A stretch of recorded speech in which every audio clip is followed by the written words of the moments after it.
Hola a todos y bienvenidos. En el programa de hoy queremos analizar los diferentes tipos de conductores que nos podemos encontrar habitualmente en la carretera. Hablaremos de los factores diferenciadores más evidentes, como la edad o el sexo, pero también de aquellos que tienen que ver con la personalidad y la conducta del automovilista. Todos ellos influyen directamente en la actitud del conductor y por tanto en el número y tipo de siniestros que puede sufrir. Hablaremos de estadísticas, tópicos y de conductas a evitar en la carretera, así como de la importancia que tienen el respeto y la tolerancia entre los conductores y el resto de los usuarios de la vía. Este es un adelanto del programa de hoy. La mujer percibe más riesgo y asume menos, con lo cual a la hora de conducir podríamos decir que son más seguras. ¿Quiere decir esto que son mejores conductores? Hay gente mayor que conduce bien y hay gente mayor que es un fracaso en la carretera total. No es un tema de edad, yo creo que es un tema de estado mental.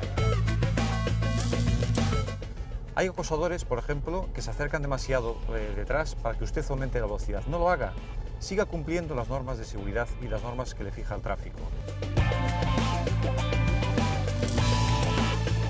No soporto a los machitos que te adelantan, o sea, se atreven a adelantarte dando un pitido y te dicen con un grito, mujer tenías que ser, cuando está demostrado que las mujeres tenemos menos accidentes.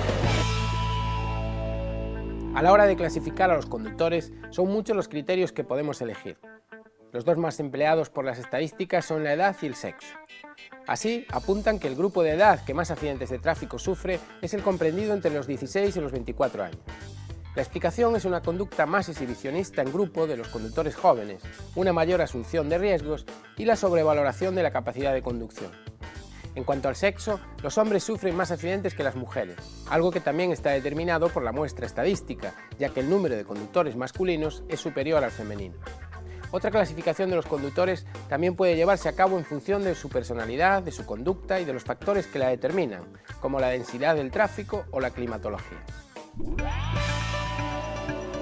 Bueno, respecto a los perfiles de conductores, una de las variables importantes es el género o sexo, ¿no? Hay un tópico según el cual las mujeres pues, no saben conducir, se manejan muy mal y demás. Pero si uno analiza los estudios que hay, se da cuenta de que realmente, por ejemplo, la prudencia, la tranquilidad y eso es mucho mayor en las mujeres que en los varones.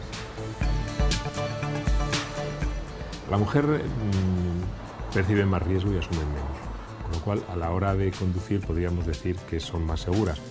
¿Quiere decir esto que son mejores conductores? Pues probablemente no, porque además ahora mismo, según va pasando el tiempo y hay una mayor número de mujeres conduciendo y más tiempo al volante, pues empiezas a detectar conductas muy similares a las de los hombres, en menor medida, pero también muy similares. El hecho de ser hombre o mujer no determina que se sea mejor o peor conductor. Hay mujeres que son muy buenas conduciendo, hay hombres que son muy buenos conduciendo y hay hombres que son malísimos conduciendo y mujeres que son malas conduciendo.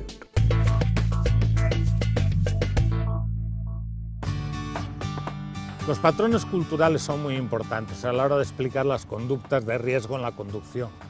Es decir, vamos a un restaurante aquí en España, en Galicia o en Andalucía o en cualquier sitio, y lo típico allí es gritar, hablar a voces y demás.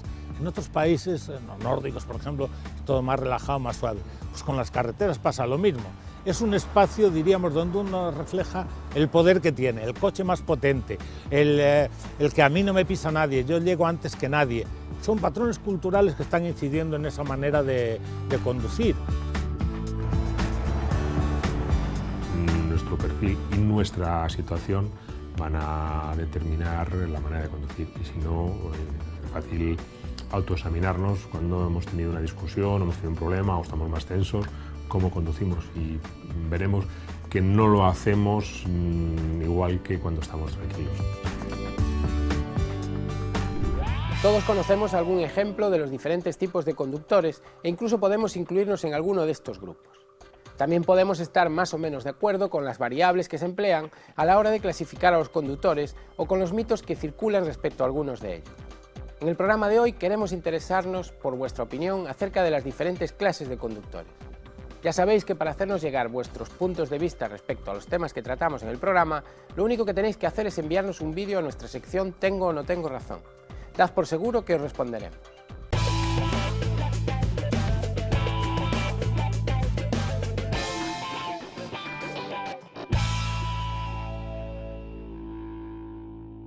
No soporto a los machitos que te adelantan, o sea, se atreven a adelantarte dando un pitido y te dicen con un grito, mujer tenías que ser, cuando está demostrado que las mujeres tenemos y provocamos menos accidentes. ¿Tengo o no tengo razón? Bueno, pues yo creo que sí, que tienes razón. Primero, en que nadie debe andar dando pitidos ni haciendo adelantamientos indebidos, y menos si es una mujer, evidentemente, o un hombre, da igual, pero que en principio no se debería hacer. Y después sí es cierto que las estadísticas demuestran que las mujeres tienen menos accidentes, le retiran menos puntos y cometen menos infracciones. Por lo tanto, las estadísticas lo dicen, yo no lo voy a desmentir. O sea, por lo tanto, yo creo que sí tienes razón. Las compañías de seguros analizan muchos factores para fijar el precio de sus pólizas. Hasta ahora, los hombres jóvenes podían pagar hasta un 50% más que las conductoras de su misma edad. Sin embargo, a pesar de que el factor edad sigue siendo relevante y de que los conductores más jóvenes siguen pagando más por su seguro, el sexo dejará de ser un factor determinante para calcular el precio de una póliza. A comienzos de marzo, el Tribunal de Justicia Europeo declaró ilegal la diferenciación por sexo en los seguros, tanto de vida como de automóvil. A partir de diciembre del 2012, las compañías aseguradoras no podrán tener en cuenta el sexo a la hora de fijar el precio de sus pólizas, algo que hasta ahora era una variable empleada en casi toda Europa.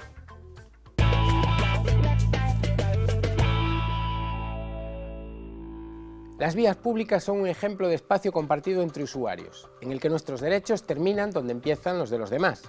El respeto de las normas y una correcta convivencia entre conductores se vuelve algo literalmente vital en carretera. Sin embargo, siguen existiendo conductores que hacen caso omiso no solo de las normas de circulación, sino también de las pautas básicas de convivencia, llevando a cabo un comportamiento irresponsable que puede poner en peligro sus vidas y las del resto de los usuarios de la vía. Uno de los ejemplos más graves es el de los acosadores viales, conductores que no respetan la distancia de seguridad pegándose al coche de delante y hostigándolo, los que adelantan con gestos insultantes y se colocan delante haciendo frenar al vehículo adelantado, o incluso los que persiguen a otros conductores hasta echarlos de la calzada. Este tipo de comportamientos pueden ser castigados por conducción temeraria con penas de hasta 2 años de prisión. Aunque este es el ejemplo más extremo, el de los acosadores viales no es el único ejemplo de conducción agresiva y peligrosa, como os explicamos en el siguiente reportaje.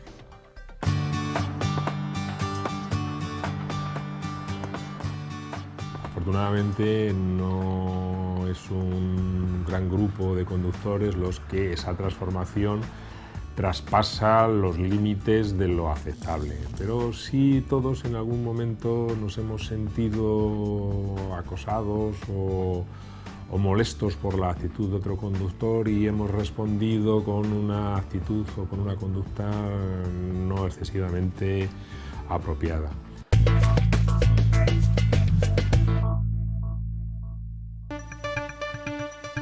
Normalmente pues, estas personas son jóvenes o maduros y demás, jóvenes que creen que el coche es un símbolo de poder, entonces son las personas que hacen gestos obscenos, son las personas que se te pegan detrás y quieren, te van presionando para no se sabe qué, ¿no? Pero realmente son conductas feas, yo diría. Es que cuando subes al coche te transformas. Si no pensamos que el coche es un arma letal en cierta medida. Entonces lo usamos como símbolo de poder, de potencia y demás, cuando en realidad tendría que ser un medio que utilizamos para vivir civilizadamente. Y hay que pensar que pasamos muchas horas en el coche, ¿no? Y entonces tendría que ser un sitio agradable, de ceder el paso, de ser amables y demás. Y es todo lo contrario. Yo creo que el coche sí que transforma a la gente a la hora de conducir. Y bueno, ya digo, yo creo que nuestro problema ahora mismo es la educación. Sí detecto, y es una percepción personal, que necesitaríamos un poquito más de respeto a la hora de conducir. Yo creo que tendríamos todos menos problemas, y no solamente ya hablando de accidentes, sino a la hora de tener un tráfico más fluido y más amigable, más amable. Vamos muy corriendo cuando no se puede ir tan corriendo. Unas gotitas de respeto a la hora de conducir creo que nos vendrían a todos bastante, nos vendrían muy bien. Eso no depende de la persona, que si es masculino o femenino. No sea hombre o mujer, depende. Claro. Hay gente que tiene cualidades para conducir bien, hay gente... Hay mujeres que conducen muy bien, hombres que conducen fatal. Yo conduzco fatal, así que, no sé, debe ir con cada persona es un mundo. Las personas mayores, la verdad es que tela marinera, ¿eh? Porque los domingos cualquiera viene conduciendo. Yo creo que corresponde con la educación de la persona, básicamente, la educación. Yo creo que todo el mundo comete infracciones, jóvenes y mayores y de todo. Yo creo que hombre, sí. Habrá de todo, imagino, ¿no? Como en todos los sitios. Pero ella es mejor conductora que yo. Yo me considero buena conductora, ¿ahora qué? Ya hemos visto que el respeto hacia el resto de conductores es algo esencial para una correcta convivencia en carretera. Aún así, es posible que en nuestro camino nos encontremos con conductores que no están dispuestos a respetar nuestros derechos, como en el mencionado caso de los acosadores viales.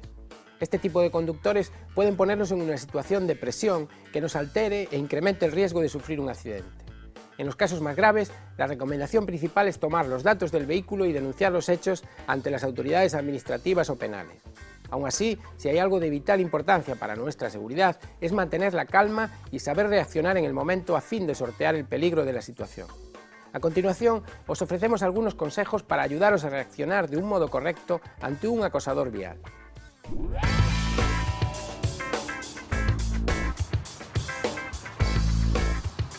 Siempre decimos que la carretera debe ser un espacio que debemos de compartir todos. Sin embargo, hay algunos conductores que esto le cuesta entenderlo. Y hoy les vamos a hablar precisamente de estos conductores curiosos y al mismo tiempo peligrosos, que son los acosadores viales. Cuando nos encontremos con un conductor de estas características, debemos de extremar las precauciones, sobre todo no permitir nunca que nos ponga nervioso y intentar que este conductor, si es posible, nos adelante. O sea, cuanto antes nos lo saquemos de encima, mejor. Pero para ello, siempre cumpliendo las normas de seguridad. Nunca debemos de aumentar nuestra velocidad si ello no está permitido, nunca debemos de hacer giros innecesarios si ello no está permitido, o sea, no hacer nada que esté prohibido para permitir que ese conductor acosador nos adelante. Hay acosadores, por ejemplo, que se acercan demasiado detrás para que usted aumente la velocidad. No lo haga, siga cumpliendo las normas de seguridad y las normas que le fija el tráfico. Si el acoso persiste, estos casos deben ser denunciados. Siempre que usted le sea posible, tome la matrícula de ese vehículo y si tiene testigos, presente lo que se llama una denuncia voluntaria.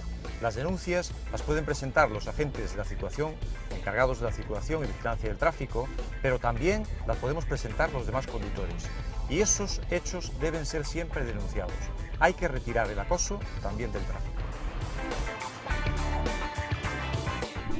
A la hora de juzgar a los diferentes tipos de conductores, la opción más correcta sería echar mano de las estadísticas, tal y como hacen las empresas aseguradoras. Sin embargo, lo habitual entre los conductores es recurrir a esos tópicos que todos hemos escuchado en alguna ocasión. Uno de los más extendidos es el de la poca habilidad femenina a la hora de conducir, estereotipado con frases populares como mujer al volante, peligro constante o mujer tenías que ser. Sin embargo, los datos demuestran que ellas sufren menos accidentes que los hombres y también que cometen menos infracciones. A otros, a los que también se les atribuye mala fama de conductores, son los automovilistas jóvenes, protagonistas de un elevado número de accidentes, especialmente los fines de semana.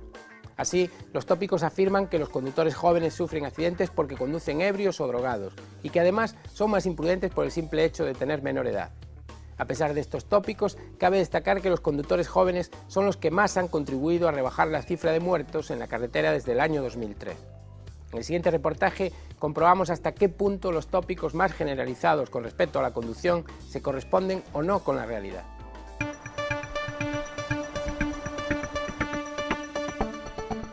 En cuanto al perfil de conductores, siempre hay una idea de victimizar a la víctima, es decir, es joven, va de fiesta, por tanto más riesgo, más peligro. Algo de cierto hay en el tema. Es evidente que si uno va de fiesta y uno bebe copas, pues el riesgo es mucho mayor. Los jóvenes se distinguen primero porque su percepción del riesgo es menor en todo tipo de actividades y por su capacidad de asumir riesgos bastante más elevada, con lo cual nos encontramos con una situación difícil. Igual que no creo en el tópico de las mujeres somos malísimas conduciendo, los jóvenes pues hay de todo. Hay jóvenes que no son responsables, pero ni para conducir ni para otra cosa. Y bueno, ¿qué pasa? Que las consecuencias, lógicamente, en la carretera se nota mucho más.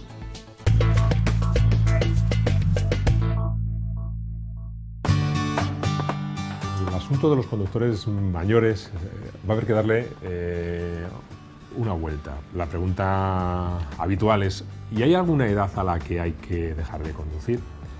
Pues realmente no.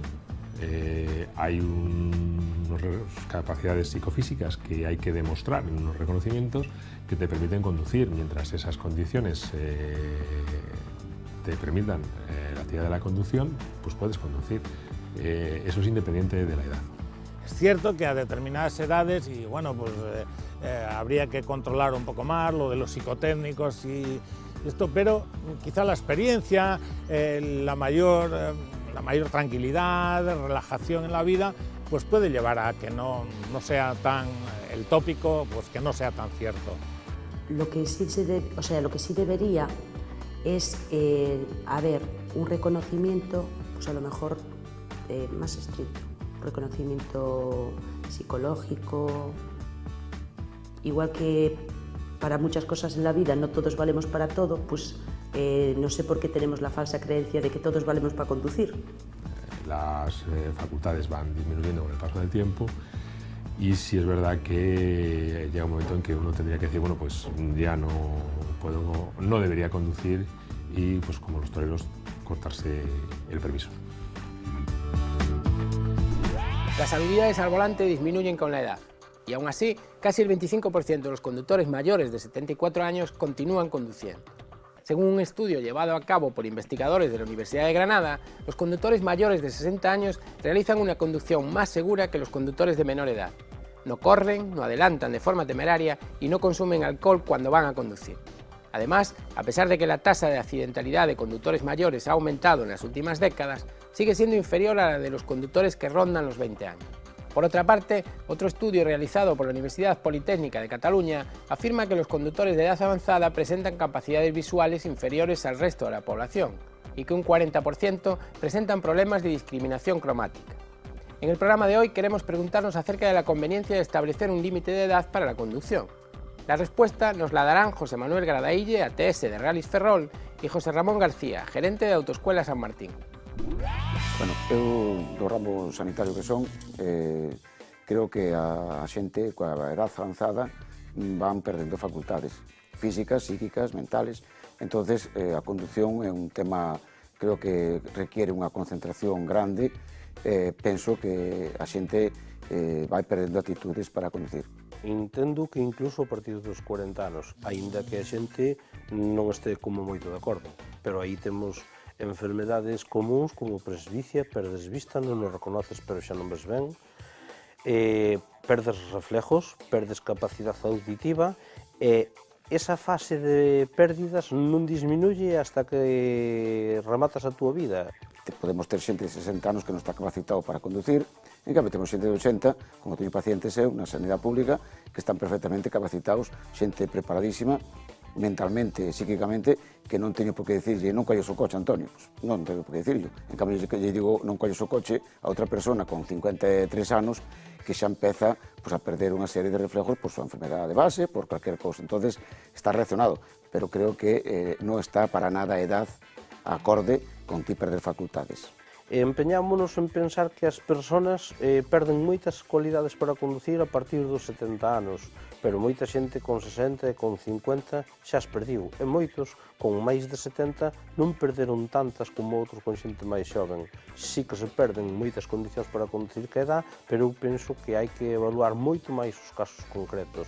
Bueno, coa edade perdemos capacidade de concentración, perdemos tono muscular, perdemos audición, perdemos visión, ainda que calquera edad podes perder todos estes términos, ¿no? Pero bueno, coa edad se perde eso. Eso vai influir despois na conducción, por supuesto, na conducción que sea dunha forma axeitada, que sea un peligro ou non para a circulación, vamos.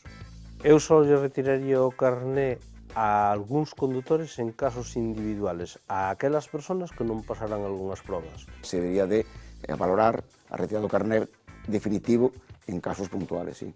Buscaría unhas probas moi selectivas non psicotécnicos, sobre todo que teña capacidade visual adecuada, e despois buscaría nos mesmos psicotécnicos unhas probas psicológicas que me permitiran deducir que esa persona ten capacidade para integrarse perfectamente nunha circulación de forma non agresiva, de forma non hostil, e que teña capacidade de comprender.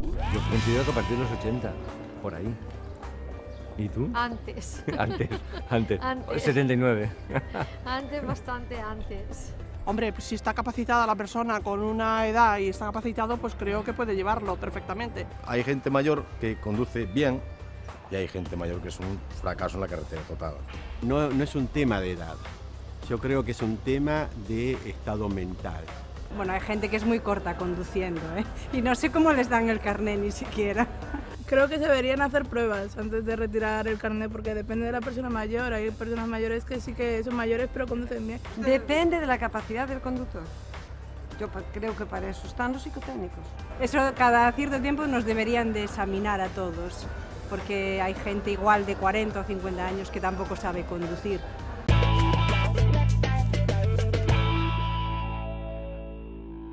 Hasta aquí nuestro programa de hoy. Mientras vosotros discutís sobre en qué grupo de conductores encajáis mejor, nosotros nos despedimos hasta el próximo programa, del que ya os ofrecemos un pequeño adelanto. Hasta entonces os pedimos, como siempre, mucha prudencia al volante. Nos vamos acostumbrando a decidir cuándo cumplimos o no cumplimos la norma en función de si percibimos o no percibimos peligro, sobre todo a la hora de circular por las ciudades. Yo creo que con el tiempo conducirán mejor, ¿no? Yo no soy conductor, pero sí, probablemente todos cojan vicios horribles. Tendría que ser al revés. Con la experiencia vamos adquiriendo ventajas. Recuerde que una buena posición al volante no es compatible conducir, por ejemplo, con la mano en la ventanilla o en la palanca de cambios, porque son posiciones que, aparte de ser inseguras, al mismo tiempo son cansadas. Cuando te cruzas una ambulancia y está el semáforo en rojo, hay un pequeño atasco, ponen la sirena. Da la sensación que la ponen para evitarse el atasco. ¿Tengo o no tengo razón?